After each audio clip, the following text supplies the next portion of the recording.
OK, good. Bonjour tout le monde. Donc, bienvenue sur la deuxième session webinaire 2022. Aujourd'hui, je pense qu'on a un super bon webinaire. Uniforme Agri, analyser son troupeau sous toutes ses coutures. Parce que vous savez là, qu'on a quand même accès à beaucoup d'analyses avec le logiciel. Puis c'est pas toujours évident là, de relier tous les points ensemble, là, puis d'essayer de comprendre ce qui se dégage de là. Donc, ça va être sous cette facette-là aujourd'hui qu'on fait, que Roxane va nous présenter ce webinaire-là. Puis je vais juste rappeler aussi là, que le webinaire est enregistré. Puis il va être rendu disponible aussi là, sur notre site web. Puis vous allez aussi recevoir un courriel dans quelques jours là, avec le lien du vidéo, là, si vous voulez le réécouter là, comme référence ou parce que vous avez manqué un bout, là, il n'y a pas de problème. Fait que j'arrête de parler, Rox, puis je me mets sur mute, puis je te laisse te lancer. Bon, bien, excellent. On va commencer ça tout d'abord par partager mon écran. Donc, je vais arrêter ma vidéo. Normalement, vous êtes censé voir mon écran. Matt, est-ce que c'est correct? Oui, tout est beau.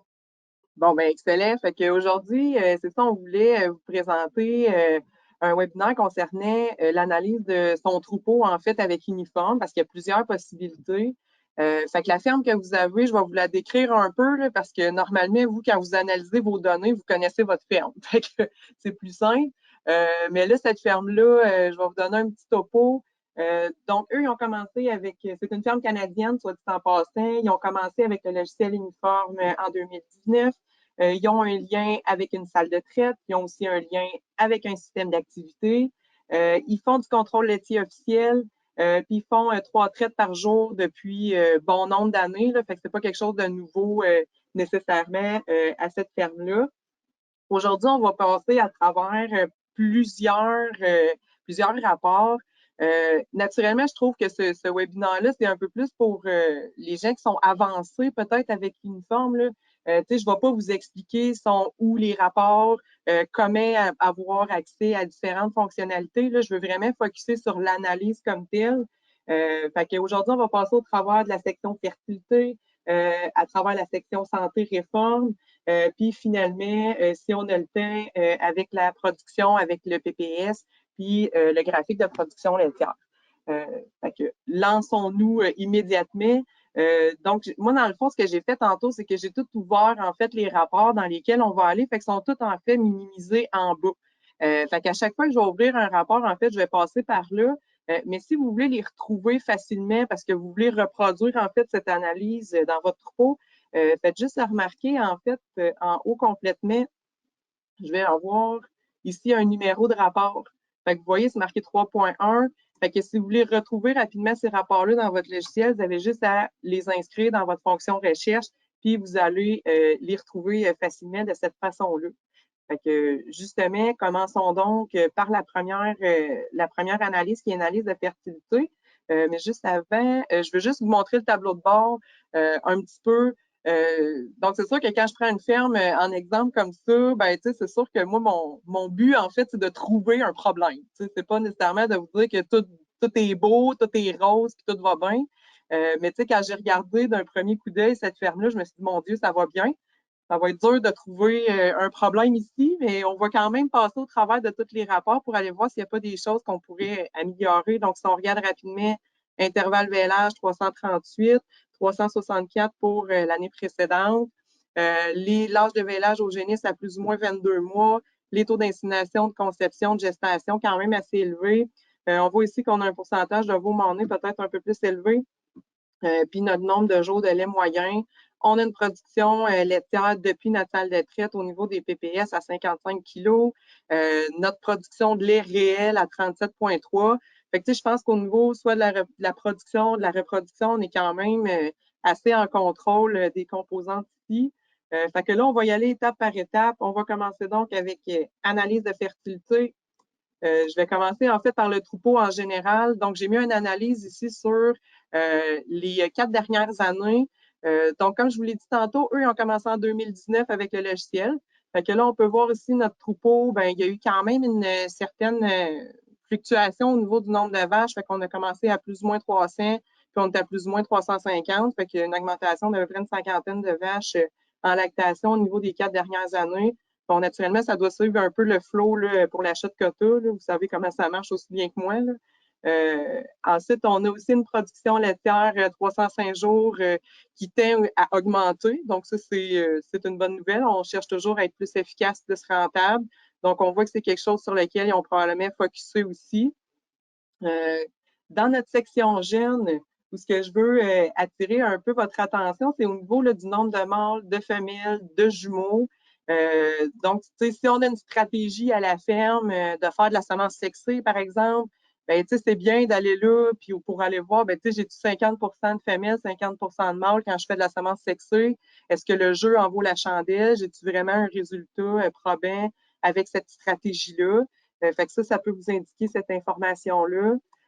Aussi, le nombre de naissances jumellaires. Écoute, je ne suis pas une experte, là. Donc, je ne sais pas si 5 c'est élevé, c'est moyen, c'est bas. Chose certaine, plus qu'on a de naissances jumellaires, plus qu'on a de risques de rétention placentaire, de déplacement de caillette. Donc, forcément, on va avoir peut-être un problème éventuellement avec ces animaux-là, avec la reproduction. La production laitière va être impactée aussi un peu. Donc, peut-être quelque chose à tenir, une petite attention, d'en discuter peut-être avec vos intervenants qui sont autour de vous pour aller voir si c'est un problème chez nous ou c'est pas un problème, puis qu'est-ce qu'on peut faire pour ça. Ensuite, on peut aller voir nos taux de conception pour les taures, comment ça varie.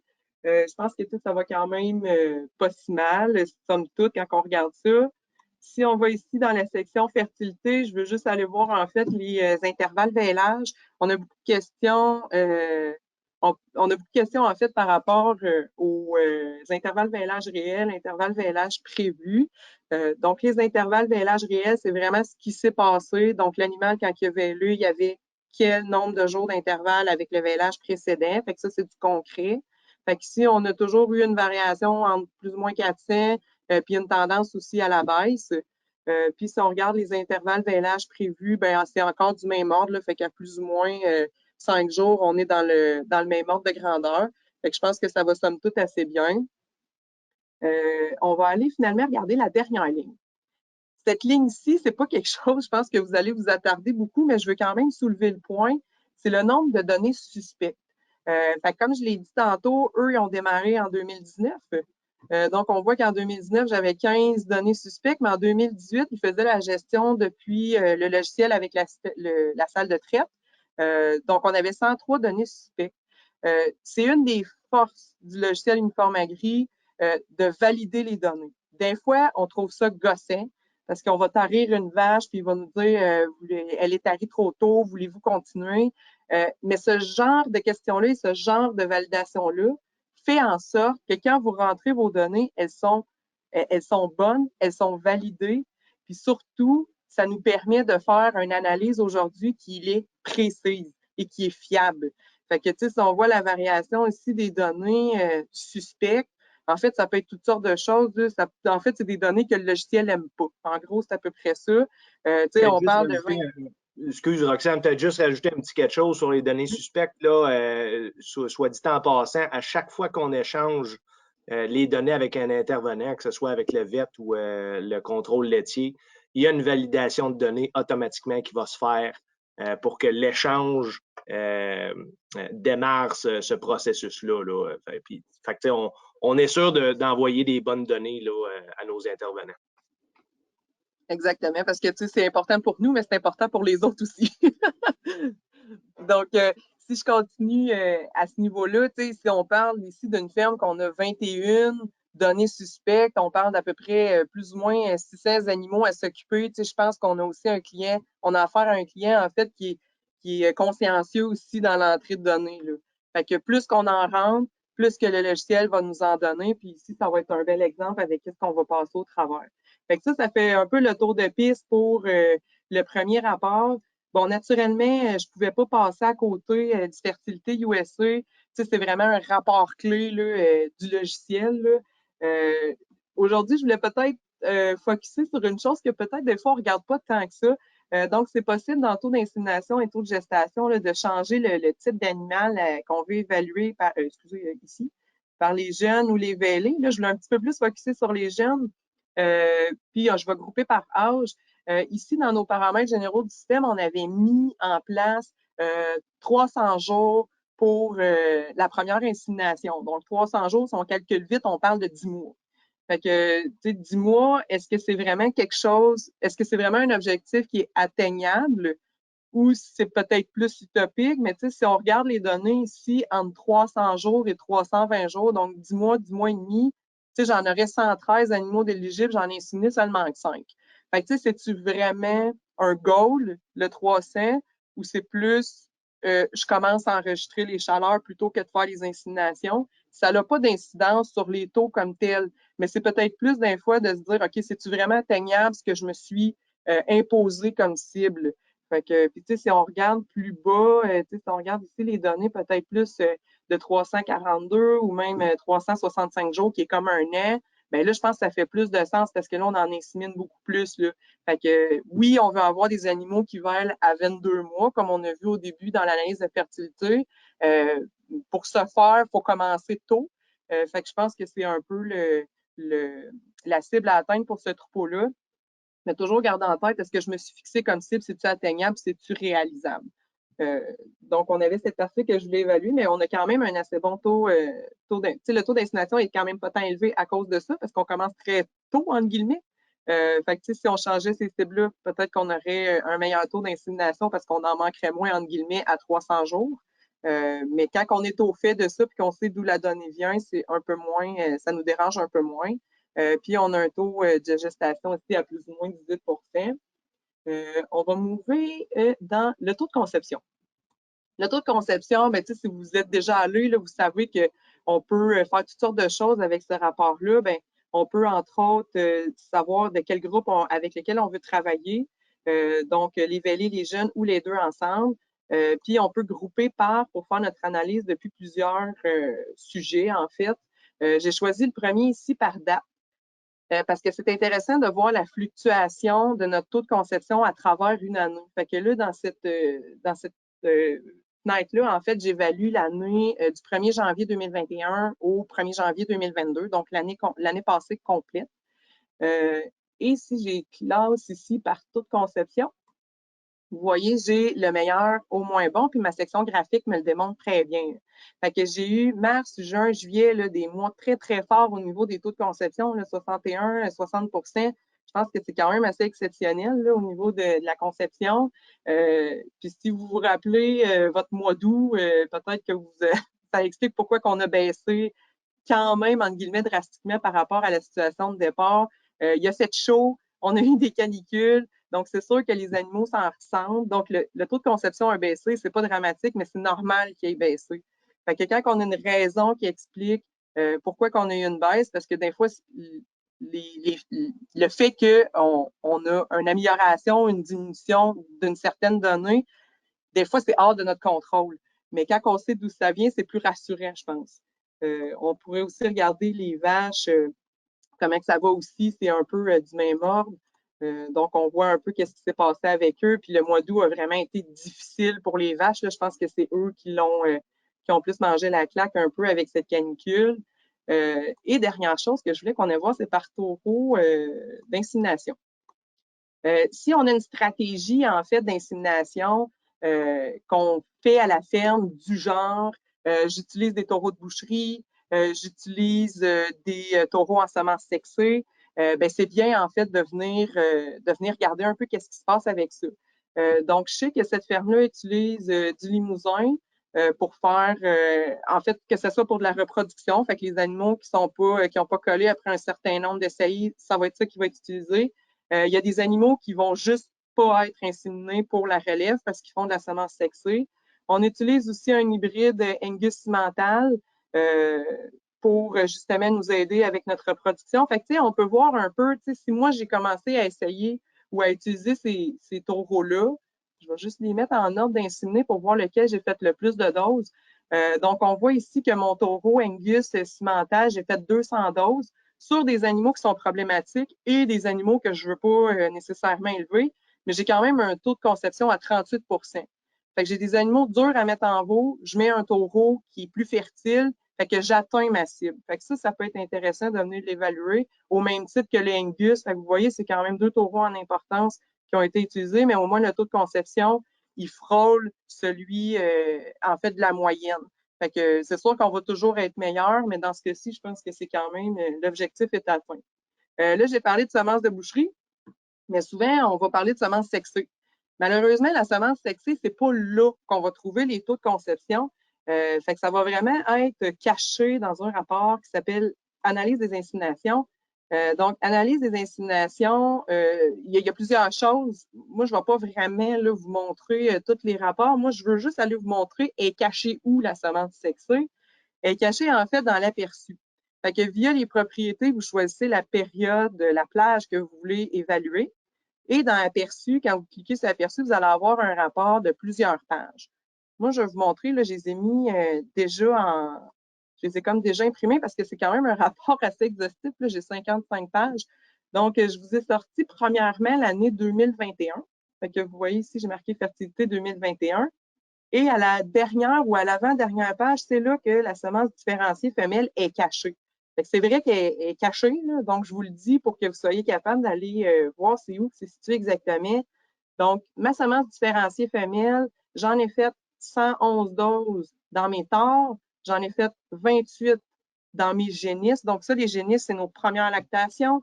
Et j'en ai fait 129 dans nos vaches pour un total de 268 doses puis un taux de conception de 30 cette stratégie-là, ben, ça vient probablement soit du producteur lui-même ou un de ses conseillers. Fait que c'est à voir pourquoi qu'on l'utilise un peu plus dans les vaches. Nos vaches qui sont plus âgées, plus qui avancent en âge, en fait, moins qui sont fertiles, sauf qu'ils ont fait leurs preuves. Donc, on veut, cette ferme-là, je pense que c'est un peu là-dessus qu'ils focus. Ils veulent, en fait, avoir des génisses, des vaches qui ont eu une bonne classification, qui ont une bonne production, donc ils vont focuser aussi sur les vaches. Fait que c'est pour ça qu'ils mettent de la semence sexée un peu plus là, quitte à avoir un peu moins de résultats. Si on compare avec 2020, ben 2020, c'était probablement leur première année qui commençait à utiliser de la semence sexée, fait qu'ils avaient utilisé vraiment la stratégie, nous, on met ça dans les tares, puis on verra qu'est-ce que ça va donner. Mais vous voyez aussi, le taux de conception, il est meilleur. Il est à 36 versus 30 Fait que, tu sais, ça, c'est le genre de choses qu'on regarde rétroactivement, puis on se dit, est-ce qu'on a pris la bonne décision? Est-ce qu'on continue dans cette avenue-là?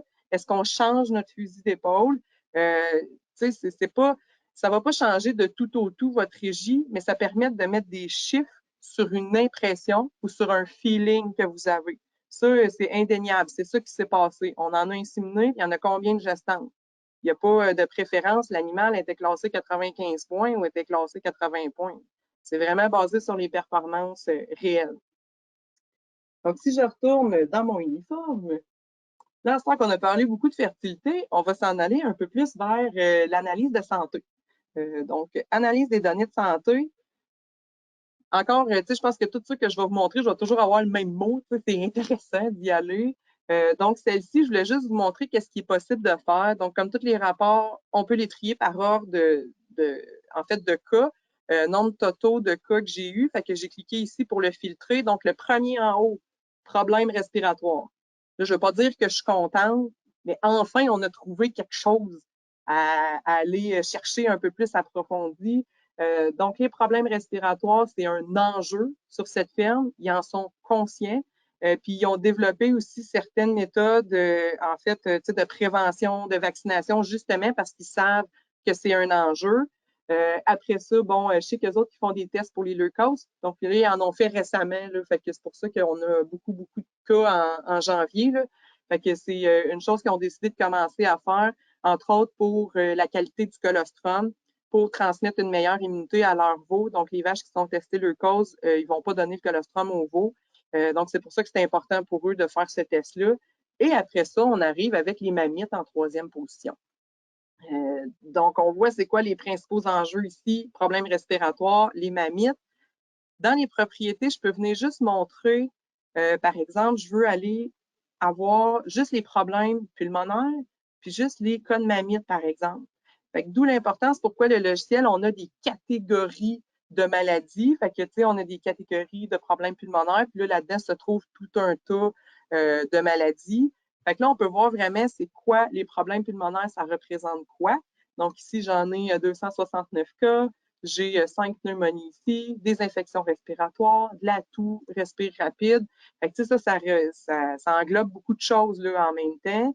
Puis si on regarde nos mammites, ici, j'ai 80 cas de mammites stade 1, 39. Fait que là, on est rendu à 120. Puis plus ou moins 140 cas là, de mammites ou 141 cas de mammites en un an. Donc, ça aussi, c'est quelque chose à garder en tête. Fait que, tu sais, moi, quand que je vois ça, je me dis, ben, ultimement, c'est quoi nos raisons de réforme? Est-ce que c'est des mammites qui sont traitées ou etc. ou c'est vraiment des mammites qui mènent, en fait, à la réforme? Fait que c'est direct là qu'on s'en va. Les analyses. Roxane, juste une petite parenthèse pour cette analyse-là que vous voyez à l'écran, l'analyse données de santé. C'est une analyse qui est disponible seulement avec ceux qui ont la licence Gold. Fait que vous voyez dans le haut, là, Uniforme Canada Gold.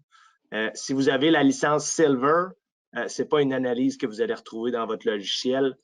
Si vous voulez l'essayer 30 jours sans pas de frais, là, juste à me contacter, là, puis on vous organise ça. Merci de le spécifier, c'est le genre de choses que moi j'oublie. Merci, Matt. Teamwork. Donc, on s'en va après ça dans analyse de réforme. Analyse de réforme, c'est ça, j'ai plusieurs onglets là, que je peux évaluer pourquoi que je sors les vaches. Là, j'ai choisi par raison parce que c'est là-dessus que je voulais un peu focusser mon analyse. Donc ici, j'ai sans grande surprise là, parce qu'au Québec, je pense que c'est l'enjeu numéro 1. Reproduction, mammites, pieds et membres, c'est les 3 grandes catégories pourquoi on réforme des animaux. Puis ici, c'est vraiment ça aussi qu'on a. Fait que la reproduction, c'est là qu'on a le plus de cas. Les mammites qui arrivent en deuxième. Donc oui, j'ai beaucoup de cas de mammites, mais c'est aussi un enjeu à ma ferme parce que je réforme des animaux pour cette raison-là. On a aussi, blessure pied.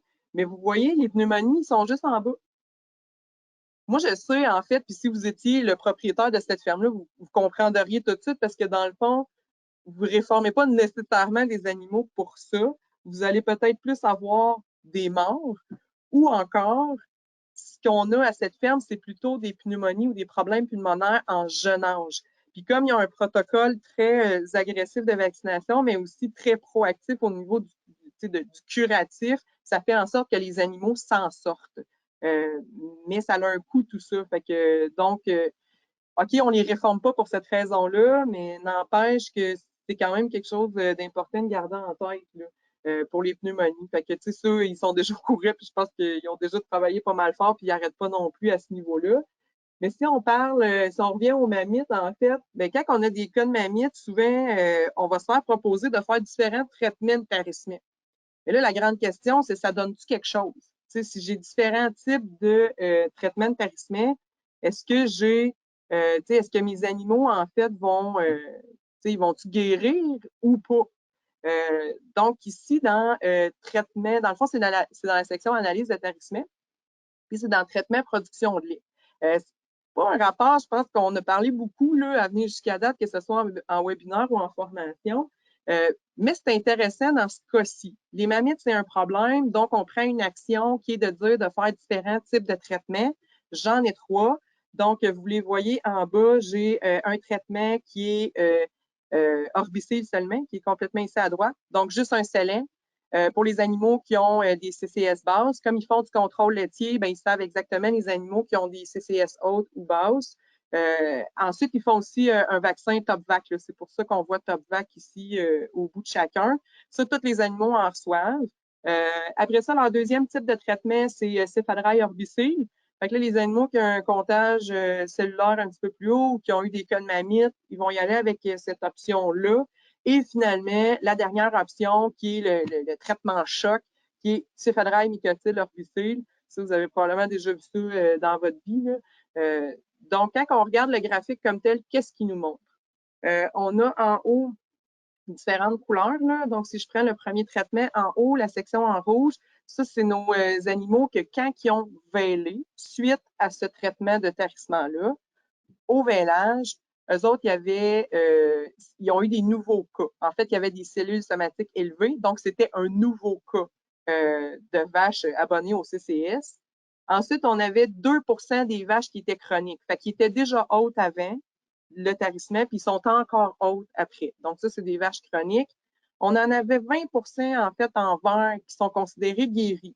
Fait que ça, c'est nos animaux qui étaient hautes avant le traitement de tarissement et que quand ils ont vêlé, ensuite, leur CCS était devenu plus basse. Et nos vaches en blanc, ben là, ça, c'est nos vaches qui étaient saines au début puis qui sont saines après. Fait que, tu sais, quand on regarde ici la répartition, on est quand même avec notre traitement, je vais dire moyen, céphadral orbicide, ben on a quand même 20 de nos vaches qui vêlent qui guérissent en utilisant ce traitement-là. Quand on arrive avec notre traitement ici, choc, puis vous voyez ici combien d'animaux qui ont été traités, là, il y en a 26. Donc, dans l'année, j'ai utilisé ce traitement-là sur 26 animaux. Fait que vous voyez que c'est vraiment quelque chose quand on a des animaux qui sont chroniques, parce que, justement, il nous reste un pourcentage plus élevé de chroniques. Fait que j'ai 15 animaux qui étaient hautes en fin de lactation, donc au tarissement, mais qui étaient aussi hautes quand ils ont vêlé. Mais c'est là que la donnée est très encourageante. Fait que ça, c'est vraiment des animaux que je cible, que j'ai des problèmes. Mais avec ce traitement-là, j'en ai près de 70 qui sont guéris. Fait que ça, c'est vraiment, tu sais, ça veut vraiment dire, OK, je fais ce traitement-là, mais ça donne quelque chose. Puis finalement, j'en ai 16 ici qui étaient basses au niveau des CCS, puis qui sont après. Pourquoi que j'en ai 16 c'est probablement des animaux qui avaient tendance à faire de la mamite, ou peut-être, tu sais, des fois, on a des animaux qui sont testés positifs là, sur certains tests de lait pour des pathogènes. Puis la seule façon de s'en débarrasser, ben, c'est d'essayer le traitement en choc. Fait que, tu sais, ça, c'est probablement, ceci explique cela, comme on dit. Et finalement, notre traitement orbicide, ben, on a une grande partie de nos animaux qui se retrouvent là, 121 animaux. Fait que ça, c'est la bonne nouvelle. On a 83 de nos animaux qui étaient sains au tarissement, mais aussi en début de lactation. J'ai réussi à en guérir 2 et j'en ai 15 qui étaient élevés puis qui sont restés élevés. Élevé, c'est quoi? Ben, c'est le paramètre, en fait, qui se sont mis, ou en fait, la cible qui se sont mis dans leur logiciel. Donc là, je me rappelle pas, là, je pense que c'était 150 000 maximum pour les taures, puis 250 000 de leucocytes pour les vaches. Ils l'ont peut-être changé un peu, là, ça, il y a moyen de le changer dans vos paramètres avancés. Mon Dieu, il reste déjà juste 2 minutes. Je vais aller dans l'analyse de PPS. Rapidement, là, je vais peut-être finir un petit peu plus tard parce que j'aimerais vraiment ça prendre un petit 10 minutes de plus pour expliquer les PPS parce que ça aussi, c'est un incontournable. C'est quelque chose qui est très propre à uniforme. Vous ne retrouverez pas ça ailleurs, mais ça peut donner beaucoup d'informations. On le voit juste avec tous les points de couleur qu'on a dans cette analyse-là. Moi, quand je fais une analyse au niveau des PPS avec ce rapport-là comme tel, je vais aller juste regarder les PPS. Il y a déjà assez de couleurs. On va au moins juste aller diviser juste par PPS. Puis juste un simple rappel pour ceux là, qui sont peut-être pas familiers, le pic de production standard, en fait, c'est quoi? C'est qu'on ramène chaque animal à 50 jours en lait à maturité. Ce qui fait en sorte qu'on peut comparer les contemporaines les unes avec les autres parce qu'ils ont la même base d'évaluation. 50 jours en lait à maturité. Donc, normalement, ça veut dire quoi? Ça veut dire que notre ligne ici, elle devrait être flat comme la table. Puis là, ben, ici, on voit, OK, bon, tu sais, ça va quand même assez bien. Ça commence un peu plus bas, puis ça finit un peu plus haut. OK, bon. On peut aller diviser par numéro de lactation, mais on peut aussi pointer depuis quelles données on évalue. Eux autres, ils font du contrôle laitier. Donc, si je vais dans mes propriétés, je peux aussi cibler avec quoi je vais évaluer mon rapport. J'aime bien y aller avec le compteur à lait parce que le compteur à lait, ça arrive à tous les jours, 3 fois par jour. Fait que ça, c'est une donnée qui est quand même assez fiable, assez solide. Puis souvent, j'aime bien dire une moyenne 7 jours parce que si j'ai une vache en chaleur ou des trucs comme ça, bien, ça se peut qu'elle fluctue énormément. Fait qu'en prenant une moyenne 7 jours, on a quelque chose de plus fiable. Puis vous allez voir, mon graphique, il a changé un peu de face. Fait que c'est pas tout à fait le même topo. Fait que si on regarde ça vite, froidement, on voit ici qu'en début de lactation, on commence un petit peu plus lentement. Pourquoi qu'on commence plus lentement en début de lactation? Bien, souvent, c'est parce qu'avant qu'elle veille, il s'est passé de quoi là? Fait que c'est quoi qui se passe au niveau de la préparation vêlage, du tarissement, comment sont logés, comment sont nourris, comment sont préparés? Il y a une foule de questions qui ressortent de là. Mais moi, je n'ai pas les réponses. Moi, je fais juste vous lancer les questions. Après ça, vous savez votre ferme elle a l'air de quoi. Fait que vous êtes capable probablement d'en tirer des conclusions. Puis quand on regarde en fin de lactation, bien ici, j'ai un peu une baisse. Donc, ça me dit un peu que la persistance est peut-être un peu moins là. Mais tu sais, j'ai des extrêmes aussi là, tu sais, qui sont très bas, là, qui viennent faire une différence. Fait que là, après ça, je peux dire, avec le troupeau que j'ai là, je peux venir le séparer en lactation pour avoir peut-être une meilleure vue d'ensemble. Vu qu'il y a un peu moins de monde, bien là, ça peut peut-être nous aider à identifier un groupe en particulier. Donc, nos premières lactations ici, qui sont un petit peu plus faibles, mais ils ont quand même un bon trend là, jusqu'à la fin de la lactation. Ensuite, les deuxièmes veaux, ça commence en lion, puis ça me laisse présager qu'ils ont peu de persistance. Pourquoi? Et encore une fois, je ne sais pas. Je n'ai pas tellement les réponses. Ça, c'est plus vraiment pour soulever les questions, engendrer des discussions avec vos différents intervenants. Fait que, ça met ça en relief. Pourquoi que ça commence si fort? C'est-tu un groupe qui était très fort, qui sont en début de lactation présentement? Ça se peut aussi. Fait qu'il y a tout un tas de choses qui peuvent expliquer ça. Et finalement, mes troisièmes lactations, ben eux, ils font vraiment la banane à l'envers, là. Fait que, on voit, ça commence un peu plus mollo, puis eux autres aussi, un petit peu moins de persistance. Fait que probablement que la persistance laitière, c'est probablement un enjeu aussi à cette ferme-là. Pourquoi? Tu sais, je sais pas, j'ai pas vu les installations, j'ai discuté avec le producteur naturellement, mais tu sais, des fois, lui-même n'a pas les réponses. Donc, ça peut être un graphique aussi que vous pouvez aller vous attarder un peu. Et un petit peu dans la même veine, c'est le graphique de production laitière. Le graphique de production, on a souvent tendance à vous présenter celui-là parce que, tu sais, ça, c'est une photo aujourd'hui, ici, maintenant. Bon, c'est sûr que dans les propriétés, vous pouvez dire, OK, je vais aller changer ma date de fin pour aller voir c'est quoi qui s'est passé les autres années. Oui, fine, sauf que c'est quand même dur de tirer des conclusions en regardant chacun des graphiques les uns après les autres. Donc, pour ça, on a le graphique de production laitière. Fait que le graphique de production laitière, si vous ne l'avez jamais vu, c'est la première fois que vous voyez toutes ces couleurs-là, premièrement, vous pouvez faire beaucoup de choses avec. Vous pouvez jouer ici avec les sélecteurs. Là, je ne le ferai pas parce que c'est quand même un gros... Oui. Je vais juste rajouter quelque chose aussi. Oui, pour l'analyse PPS, celle qu'on voyait avant, là, même histoire aussi. C'est avec la version Gold seulement que c'est disponible. Donc, Silver, vous n'avez pas accès à ça. Par contre, graphique production laitière est disponible dans Silver et Gold. Que vous pourrez passer à l'évaluation avec le graphique de production laitière si vous ne pouvez pas vous rabattre sur celui du PPS, quoi qu'il est sur votre tableau de bord. Fait que, tu sais, si on regarde celui-là ici, en fait, il se retrouve sur votre tableau de bord ici, si vous voulez avoir juste une idée générale comment que ça se passe, soit avec votre contrôle laitier ou vos compteurs à lait, là, bien, au moins, vous avez une idée générale. Mais à travers le temps, je pense que celui-là, ça va être un bon aussi à aller voir.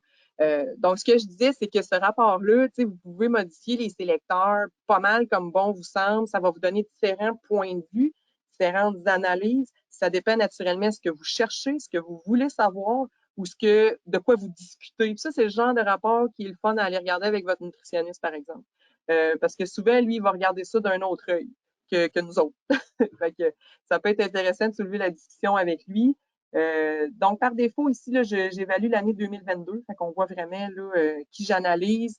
J'ai 11 488 de production totale, presque 36 kilos, plus ou moins 55 de PPS. Les couleurs, à quoi ça ressemble? Qu'est-ce que ça veut dire? Donc, ici, on a les éléments. Donc, la ligne rouge va nous représenter les animaux, dépendamment des mois. Là. Nos mois sont listés ici en bas. Fait qu'ils vont nous montrer les animaux qui sont entre 0 et 60 jours en lait. La ligne bleue, 60-120. La ligne comme jaune, orange, foncé, ça va être 120-200. Et la jaune, 200 à 305 jours. Ce qu'on recherche, c'est en fait avoir les points les plus collés possibles. Est-ce que j'ai une période dans l'année que j'avais ça? Là, pratiquement comme ici, là, au mois de, je vous dirais, le plus ou moins mi-février l'année passée. Là, ce qu'on recherche, c'est d'avoir un groupe très homogène. Ça veut dire quoi? Ça veut dire que tous les animaux, peu importe leur stade de lactation, peu importe son rendu dans leur nombre de jours en lait, ils sont exploités à leur plein potentiel. Je pense que c'est comme ça qu'on peut un peu le visualiser. Et là, des fois, on peut voir qu'on a un groupe qui traîne la patte ou qui trouve ça plus dur un peu. Fait que, si on regarde ici, mes vaches ici en rouge, là, mes vaches fraîches, fait que mes vaches qui ont bêlé en juillet, en août, ici, qui ont trouvé ça plus tough. T'sais, encore une fois, on peut repenser à ce qui s'est passé dans cette période-là. C'est pas une baisse drastique, mais c'est quand même une baisse quand même significative. Puis après ça, on se reprend tranquillement. L'animal, c'est vrai, j'ai pas spécifié, mais c'est sûr que l'animal qui se trouve ici, entre 0 et 60 jours en lait, ben là, il sera plus dans la ligne rouge rendu ici. Il va être dans l'autre strate, dans la ligne soit 60-120 ou plus élevé, dépendamment de son nombre de jours de lactation. On voit par exemple aussi que le trend, en général, tend à augmenter. Sauf ici, là, on a eu un petit quelque chose au mois de décembre. Il s'est passé de quoi ici définitivement et tout le monde a été impacté. C'est quoi qui est arrivé? On a-tu fait un changement d'alimentation? On a-tu, tu sais, ça se peut-tu qu'on ait une journée ou une semaine qu'on a taillé des sabots avec le troupeau en entier, fait que ça a fait une baisse drastique? Ça peut être aussi, il faut faire attention parce que là, on évalue aussi des données de salles de traite. Fait que des fois, ça arrive que X, Y, Z, pour une raison X, Y, Z, on n'a pas échangé de données avec le système de traite. T'sais, des fois, ça peut arriver qu'on manque une journée. Quoique lui, il prend une moyenne de 7 jours, fait que d'habitude, ça se rattrape. Mais bref, là, il s'est passé vraiment quelque chose ici. Puis on finit l'année avec des animaux qui sont très près un de l'autre, mais on a encore la même, je vous dirais, le même topo que tantôt, là, même si on évaluait le mois de février, c'est que nos vaches, en début de lactation, commencent un peu plus lentement. En milieu de lactation, sont bonnes et un petit peu plus loin aussi. Puis nos fins de lactation, on a un peu de persistance. Fait que ça montre vraiment ça à cet endroit-ci. Là. Fait que, un autre rapport que vous pourrez aller voir, analyser, puis là, ben, vous pourrez jouer avec, là, dépendamment comment vous voulez le voir. Il y a plusieurs façons de jouer avec, de faire apparaître différentes données. Plus qu'on a d'animaux, plus qu'il est dur à loader. Là, je l'ai parti, je ne sais pas si c'était une bonne idée, parce qu'on a quand même passablement d'animaux, puis on vient colliger les données des 3 derniers, de l'année courante et des 2 dernières années. Fait que ça fait quand même passablement d'infos à venir montrer en graphique, là. Fait que bref, allez jouer là, vous n'allez rien briser, jouer avec les propriétés. C'est probablement un de mes rapports favoris là, dans mon top 3. J'ai Fertilité USA, Analyse PPS et celui-là. C'est vraiment des musts tant qu'à moi. Fait que c'est vraiment une belle analyse, surtout pour mettre le relief sur la gestion du troupeau et non pas sur l'animal en tant que tel. Hein.